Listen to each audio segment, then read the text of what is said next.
Kakakku berdiri di lobi marmer megah sebuah resor mewah di Ubud, Bali, menatapku tepat di moto, dan berkata aku tidak mampu menginap di sono. Dia sama sekali tak tahu bahwa aku pemiliknya. Tapi momen indah dan penuh ironi itu adalah hasil perjuangan 9 tahun. 9 tahun penuh diremehkan. 9 tahun membangun kerajaan diam-diam sementara keluargaku merayakan setiap kemenangan kecil kakakku. 9 tahun melihat mereka mengira aku sedang kesulitan padahal aku sedang meraih sukses besar. Dan sejujurnya, aku membiarkan mereka berpikir begitu karena ada sesuatu yang anehnya membebaskan saat diremehkan. Tak ada yang meminta uang darimu. Tak ada harapan berlebih. Tak ada yang mencoba mengambil kredit atas keberhasilanmu. Kau hanya membangun dengan tenang, kuat, sampai suatu hari kebenaran terungkap dengan cara paling spektakuler. Mari aku bawa kalian kembali ke awal mula. Aku 3 tahun lebih muda dari Budi. Sejak lahir, aku sudah dianggap anak bermasalah. Bukan karena nakal, aku bukan anak bandel. Hanya saja berbeda. Budi tidur nyenyak sepanjang malam. Aku tidak. Budi atletis dan pandai bergaul. Aku pendiam, lebih suka membongkar radio di garasi rumah kami di Jakarta. Budi adalah anak kesayangan, sementara aku hanya bayang-bayangnya. Budi bayi yang mudah sekali, kata ibu di setiap makan malam keluarga, setiap lebaran, setiap acara kumpul kerabat yang selalu bertanya kabar kami. Lalu kami punya Andi dan lupa opo itu tidur nyenyak. Ibu tertawa saat mengatakannya. Semua orang ikut tertawa. Seharusnya lucu. Tapi saat kau mendengar lelucon sama selama 20 tahun, itu bukan lagi lelucon. Itu sudah menjadi identitasmu. Budi kapten 3 tim olahraga di sekolah. Aku suka membaca buku dan merakit barang. Budi punya 100 teman. Aku hanya punya 3 sahabat dekat. Entah bagaimana, di mata keluarga, itu membuat Budi sukses dan aku kurang, bukan gagal total, hanya tidak cukup. Semua berlalu, lalu kuliah. Budi masuk Universitas Indonesia lewat beasiswa atletik, jurusan keuangan, organisasi kampus terbaik, 3 tawaran kerja dari perusahaan besar di Jakarta sebelum lulus. Dia ambil yang gaji 95 juta setahun langsung. Aku masuk universitas negeri biasa. Kau kuliah opo? Tanya ayah saat aku cerita jurusanku. Aku tak pernah lupa ekspresi wajahnya, seperti aku baru bilang mau ikut sirkus. Manajemen perhotelan. Dia mengerutkan kening.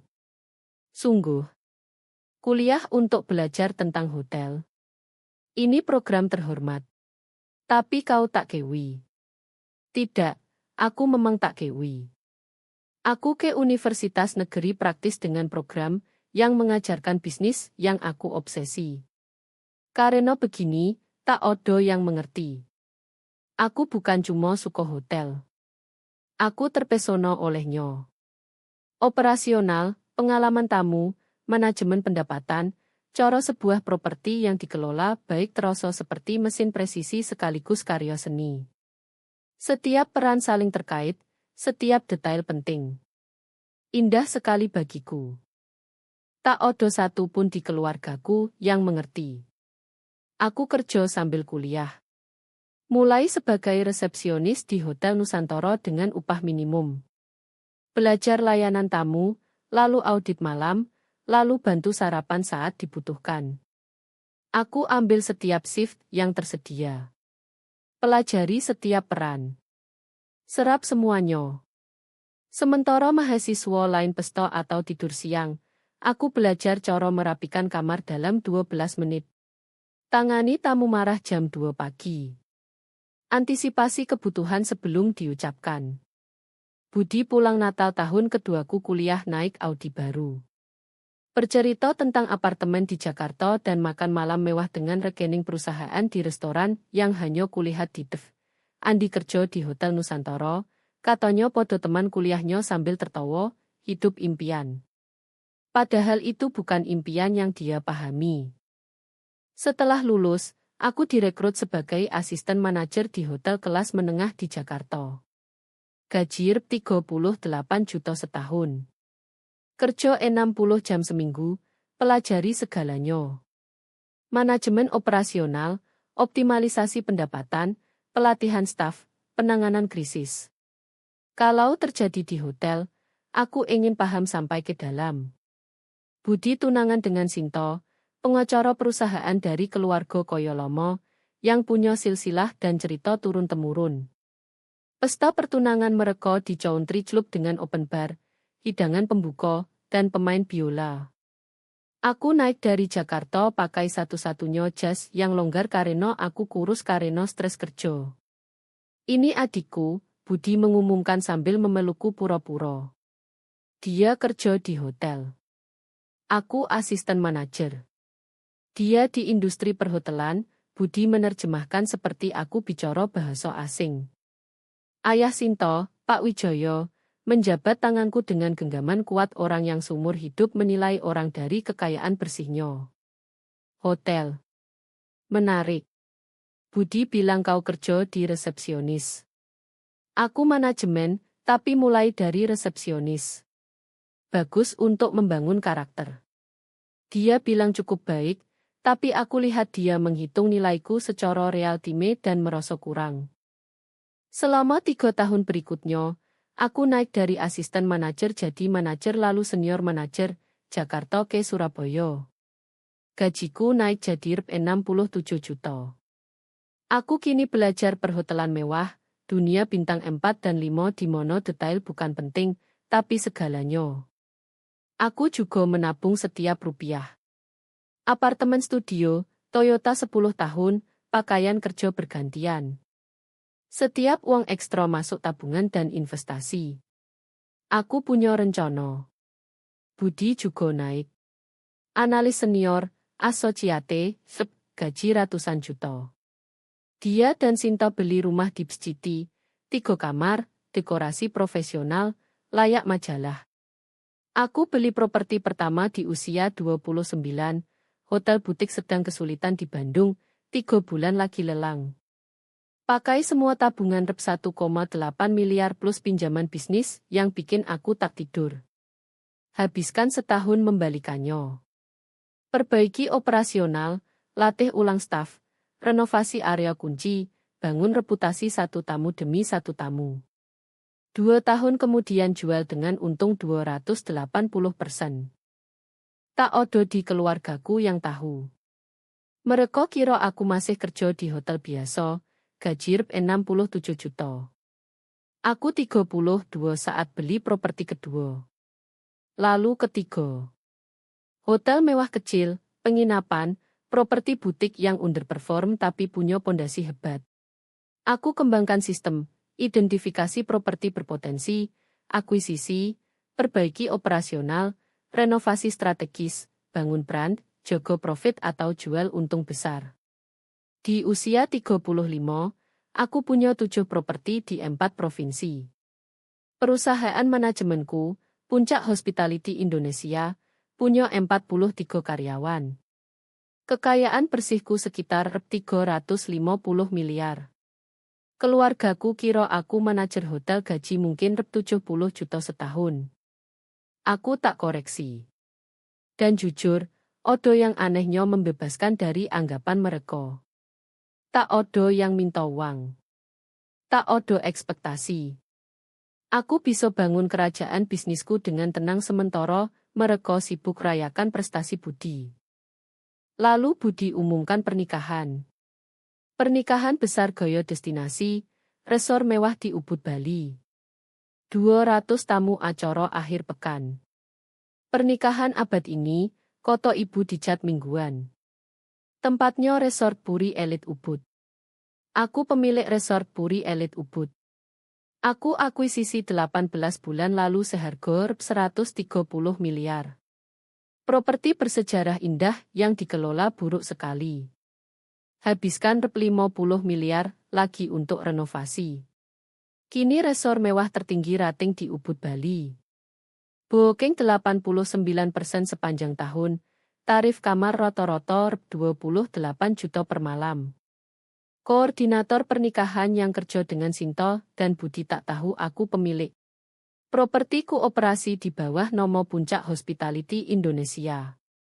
Aku jago profil rendah. Hanya manajer umum dan tim eksekutif yang tahu wajahku. Aku resvio dengan rasa antisipasi aneh. 3 minggu sebelum acara, ibu telepon.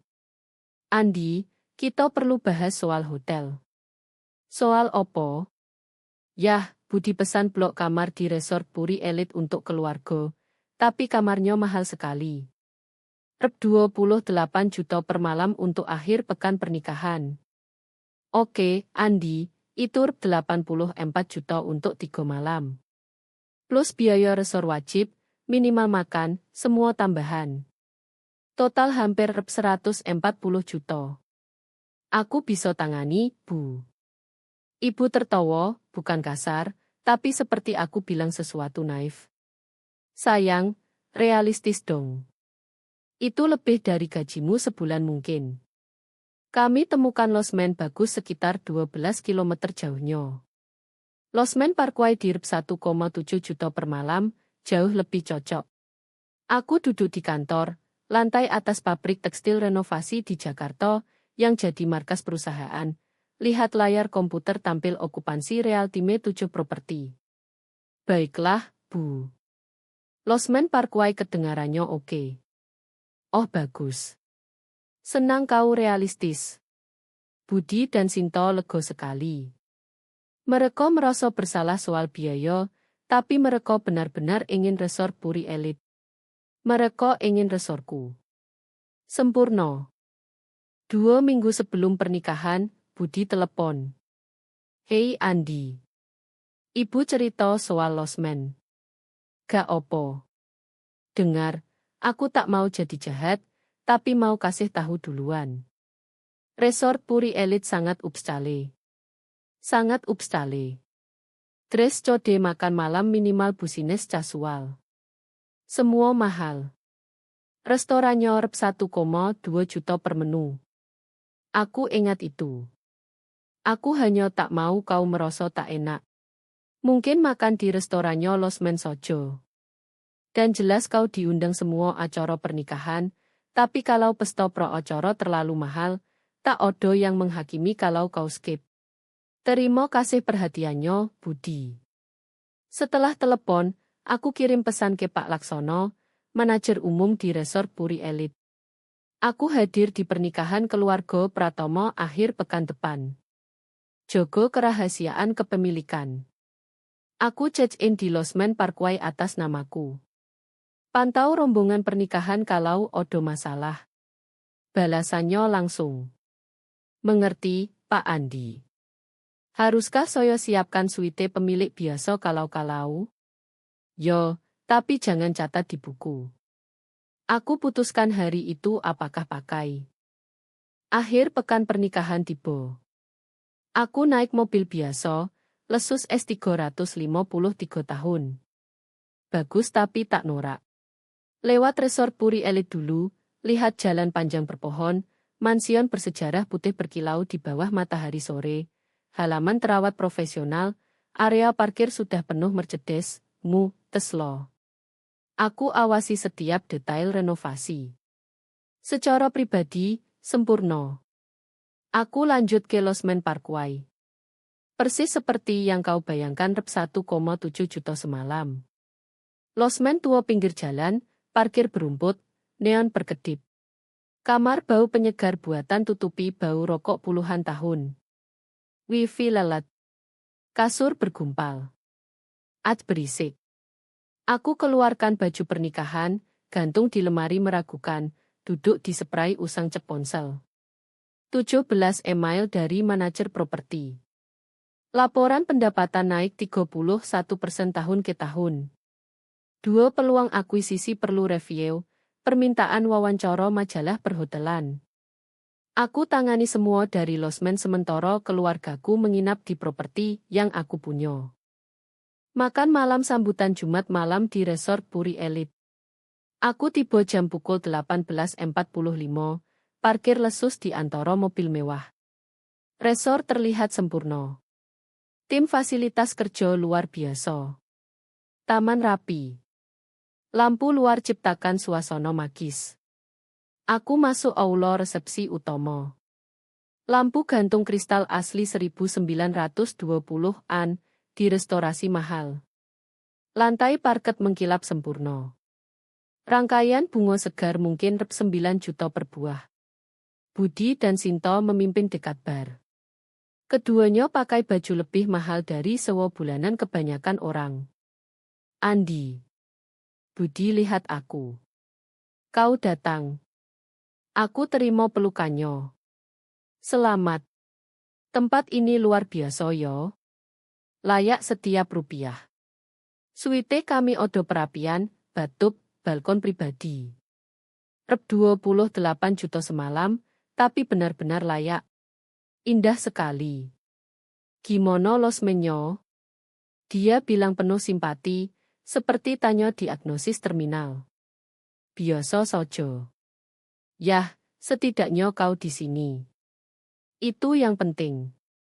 Ambil minum. Open bar malam ini. Salah satu bonus paket pernikahan rep 1,3 miliar. Aku tahu paket sebenarnya rep 2 miliar, tapi tak koreksi. Keluarga berkumpul, ibu dan ayah, bibi paman, sepupu yang tak ketemu bertahun. Semua berpakaian mahal, bicara hidup mahal, rayakan pernikahan mahal. Aku cari sudut dan amati. Pak Wijoyo dekati dengan Bourbon. Gimana bisnis hotel? Masih kelola tempat di mono? Surabaya. Aku sudah tinggalkan Surabaya 6 tahun lalu. Masih di perhotelan? Yo. Bagus. Kerja jujur. Tak semua harus up seperti Budi. Dia tepuk bahuku. Dunia butuh orang yang jalankan hotel, bukan cuma menginap di sono. Dia tertawa sendiri dan pergi. Makan malam 5 course yang aku setujui saat review kontrak catering Resort Puri Elite. Setiap hidangan sempurna. Tim kuliner luar biasa. Aku duduk meja 14 belakang, antara pacar teman kuliah Budi dan sepupu jauh Sinto. Orang penting, rekan bisnis Budi, keluarga Sinto, rombongan pengantin duduk depan. Setelah makan, pesta pindah ke teras. Aku berdiri di pagar lihat taman, ingat keputusan desain lanskap saat renovasi. Andi, ibu muncul agak mabuk. Kau senang? Indah sekali. Bayangkan tinggal di tempat seperti ini rutin. Budi dan Sinto sangat beruntung. Aku pemiliknya. Sangat bagus. Mungkin suatu hari kau mampu tempat seperti ini. Kalau kerja keras, jadi manajer umum atau semacamnya. Mungkin, kataku. Itu semangatnya. Impikan besar. Dia tepuk pipiku dan pergi. Ponselku bergetar. Pesan dari Pak Laksono. Pak Andi. Rombongan pernikahan sudah ajukan 3 keluhan hari ini. Layanan tamu catat semua sesuai protokol. Aku balas, keluhan opo? Suhu kamar, harga minibar, ketersediaan spa, keluhan standar tapi nodo semakin agresif. Staf lapor Pak Budi minta perlakuan khusus, sebut biaya paket pernikahan. Catat semua. Pertahankan standar layanan profesional. Tak odo pengecualian. Mengerti. Sabtu siang, upacara indah. Kursi putih di halaman selatan, rangkaian bunga 350 juta, kuartet gesek main Vivaldi. Aku duduk baris belakang. Budi menangis saat janji. Resepsi mulai di ballroom besar, kapasitas 240, renovasi 22 miliar. Lampu gantung yang aku restorasi khusus, lantai dan so butuh penguatan struktur. Jendela dari lantai ke langit-langit lihat estate. Makan malam lezat. Filet mignon, ikan laut Chile, vegetarian Wellington, anggur pairing lebih mahal dari belanja mingguan kebanyakan orang. Aku duduk meja 19 kali ini lebih belakang lagi. Sekitar jam pukul 20, ada keributan di meja 1. Budi bicara animasi ke pelayan. Ibu ikut, lalu Pak Wijoyo. Pelayan kelihatan stres dan cepat ke koridor servis. 5 menit kemudian muncul Pak Laksono, manajer umumku, profesional sempurna pakai jas. Dia dekati meja 1 dengan 2 petugas keamanan. Aku tak dengar percakapan, tapi lihat bahasa tubuh. Budi melambai, Pak Laksono tenang, Pak Wijoyo tunjuk, ibu bingung. Lalu Pak Laksono tunjuk ke arahku di ballroom. Semua kepala di meja 1 menoleh. Pak Laksono mulai jalan lewati aula resepsi. Keamanan ikut. Mereka langsung ke mejaku. Band berhenti main. Obrolan mati. 200 tamu lihat manajer umum lewati ruangan. Pak Laksono berhenti di mejaku. Pak Andi, maaf ganggu perayaan. Aku berdiri pelan. Odo masalah opo, Pak Laksono? Rombongan Pratomo minta rapat segera dengan pemilik soal banyak keluhan layanan dan tuntutan akomodasi khusus. Paham. Opo spesifiknya? Pak Laksono lihat tabletnya. Keluhan suhu kamar, harga minibar, parkir, spa, kebijakan jet code, biaya resor. Mereka tuntut refund penuh biaya tambahan, upgrade gratis, jet code telat tanpa biaya. Budi sudah sampai, wajah merah. Andi, kenapa manajer bicara sama kau? Pak Budi punya pertanyaan soal kebijakan hotel, kata Pak Laksono halus. Bukan, aku punya pertanyaan untuk pemilik, kata Budi. Aku habiskan 2 miliar untuk pernikahan ini dan staf kalian kaku soal permintaan sederhana. Aku mau bicara dengan yang punya tempat ini. Anda sedang bicara, kata Pak Laksono tenang. Sunyi. Opo? Kata Budi. Anda sedang bicara dengan pemilik. Pak Andi Pratomo, pemilik resort Puri Elit Ubud. Sunyi memeakan. Budi tatap aku. Itu tidak lucu. Bukan lelucon, kataku pelan. Aku akuisisi resort Puri Elit 18 bulan lalu. Pak Laksono manajer umum di bawah arahanku. Ibu sudah sampai. Andi, apa yang terjadi? Aku punya hotel ini. Bu, sudah 1,5 tahun. Sinto muncul, masih pegang buket. Kau punya tempat ini? Yo. Pak Wijoyo dorong kerumunan. Ini resort Puri Elit. Properti ini nilai sekarang sekitar 230 miliar. Aku tambah. Aku bayar 130 miliar saat akuisisi dan investasi 50 miliar renovasi. Ballroom sunyi total. 200 tamu tatap. Wajah Budi dari merah jadi pucat. Kau punya resor miliaran rupiah. Ini dan 6 properti lain. Aku jalankan perusahaan manajemen perhotelan Puncak Hospitality Indonesia, 7 properti di 4 provinsi, 43 karyawan, pendapatan tahunan sekitar 480 miliar. Tapi kau ibu tak bisa bicara. Kau menginap losmen. Kau naik mobil biasa. Kau tak pernah bilang. Kau tak pernah tanya, aku koreksi lembut. Kalian asumsikan aku manajer hotel biasa yang kesulitan.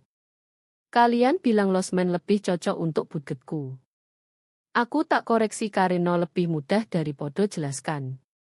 Pak Laksono berdehem. Pak Andi, soal keluhan aku lihat Budi. Mari kita selesaikan. Kalian tuntut refund biaya tambahan. Biaya opo tepatnya? Minibar, wifi premium, spa, parkir, kota Budi lemah. Semua sudah dijelaskan jelas di kontrak booking. Opo lagi? Jet code telat tanpa biaya. Kebijakan standar jet code jam 11 pagi. Cecko telat atas permintaan dengan biaya tergantung okupansi. Kami 94% okupansi akhir pekan ini. Cecko telat halangi persiapan kamar tamu baru. Kami habiskan 2 miliar untuk pernikahan ini, protes Budi. Kalian bayar untuk paket lengkap termasuk tempat upacara, venue resepsi, catering, bar, akomodasi rombongan, dan koordinasi. Semua sesuai kontrak. Biaya tambahan terpisah. Itu praktik industri standar. Sinta menangis sekarang. Mas Koro luntur. Kau benar-benar mau kenakan biaya ekstra ke adikmu sendiri. Aku terapkan kebijakan Somo untuk setiap tamu, kataku tenang. Begitulah jalankan properti sukses. Standar konsisten. Pak Wijoyo seperti mau pingsan. Kau biarkan kami pikir kau tak odo opo-oponyo. Aku biarkan kalian asumsikan yang kalian mau, aku koreksi. Kalian tanya aku kerja di hotel. Yo, aku kerja. Aku punya mereka. Kalian hanya tak tanya cukup dalam. Budi temukan suaranya meski bergetar. 9 tahun. Kau bangun ini dan kami tak tahu. Kalian tak tertarik. Setiap kali aku coba cerita kerjaan, kalian alihkan ke prestasi kalian. Lomo-lomo aku berhenti coba. Kami pasti dengar kalau tahu kau sukses. Benarkah? Atau kalian hanya perlakukan aku beda karena uang seperti sekarang? Kerumunan bertambah. Semua lihat drama keluarga ini. Pak Laksono angkat tablet. Pak Andi, untuk catatan, apakah Anda setujui akomodasi yang diminta? Cecko telat, refund biaya, upgrade gratis. Aku lihat kakakku, orang tuaku, keluarga yang habiskan 9 tahun abaikan semua yang aku bangun.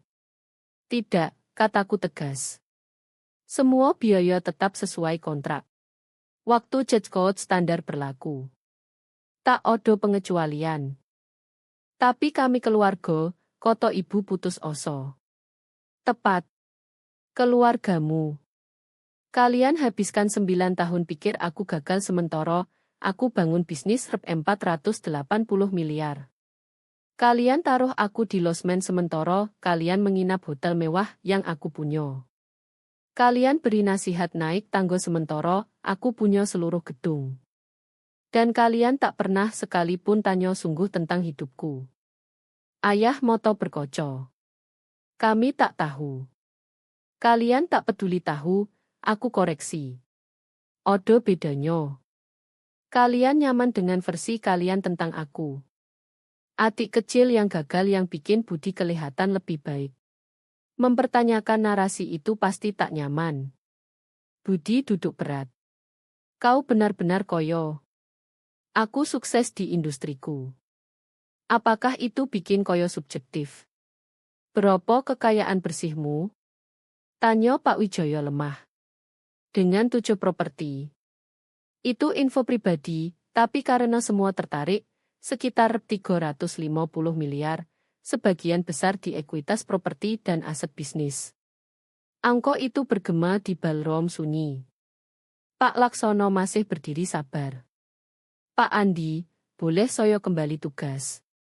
Dapur butuh persetujuan akhir waktu hidangan penutup. Yo, Pak Laksono.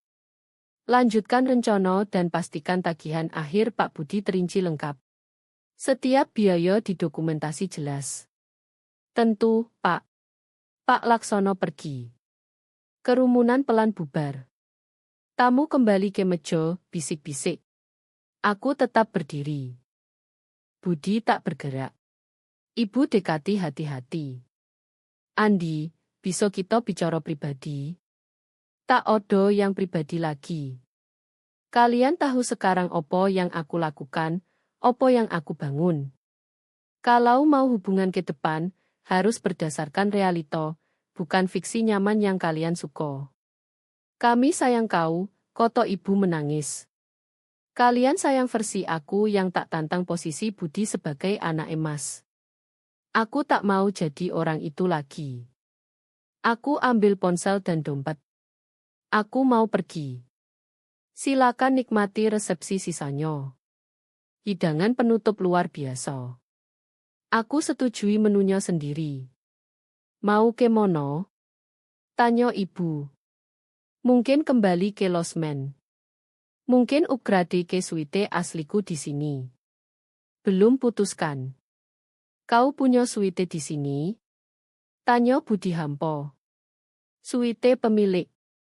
Lantai pentose, 167 meter persegi.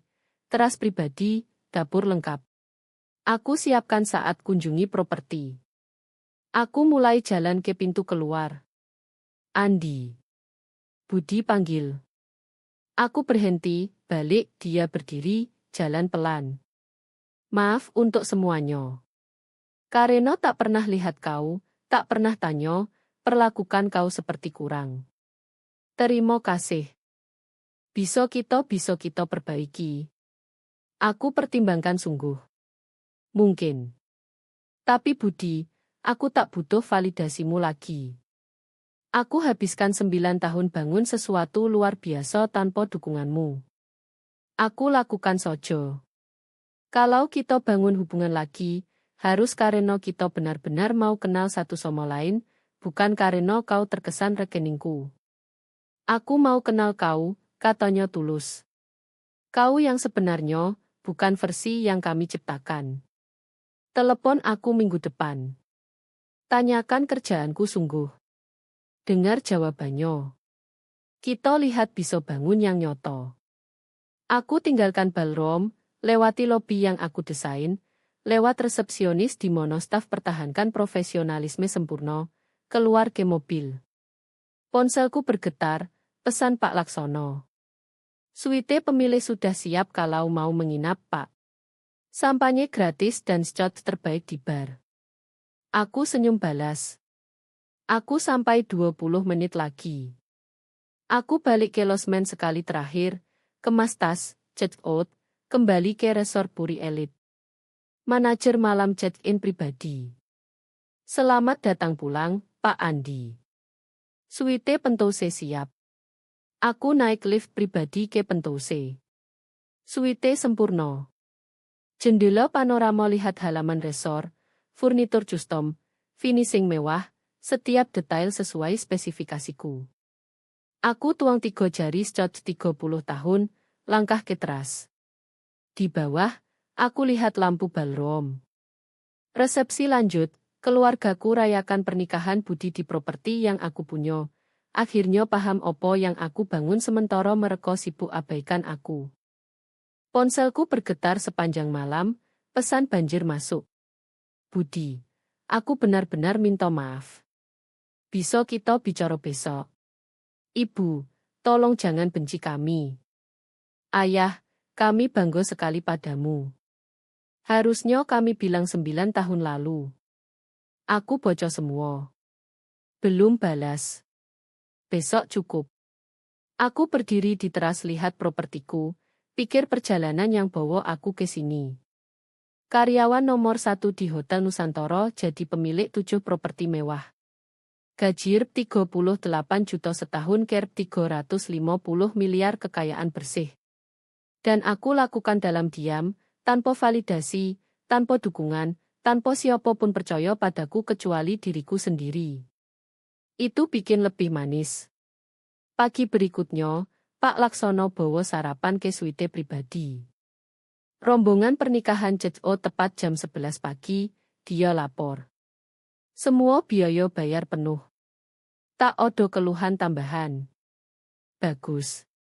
Kakakmu tanya nomor kamarmu di resepsionis. Kami tolak sesuai instruksi privasi. Terima kasih, Pak Laksono. Aku check-out siang, balik ke Jakarta, kembali ke hidup rutin. Senin pagi, aku di kantor review dokumen akuisisi properti baru di Yogyakarta saat ponsel berdering. Budi.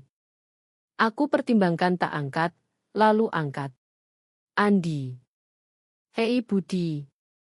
Boleh aku tanya sungguh tentang kerjaanmu? Bukan asumsikan atau abaikan atau bandingkan. Hanya belajar opo yang kau bangun. Aku sandar di kursi, lihat dinding foto properti. 7 hotel, masing-masing cerita transformasi. Yo, kataku, aku suka itu. Kami bicara 1 jam. Dia tanya pertanyaan nyoto. Aku beri jawaban nyoto. Tak sempurna.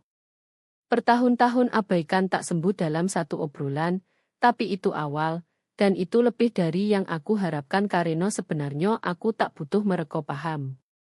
Aku sudah buktikan semua yang perlu dibuktikan, bukan ke mereka, tapi ke diriku sendiri. Dan itu lebih berharga dari pernikahan apapun di resor mewah manapun, bahkan yang aku punya.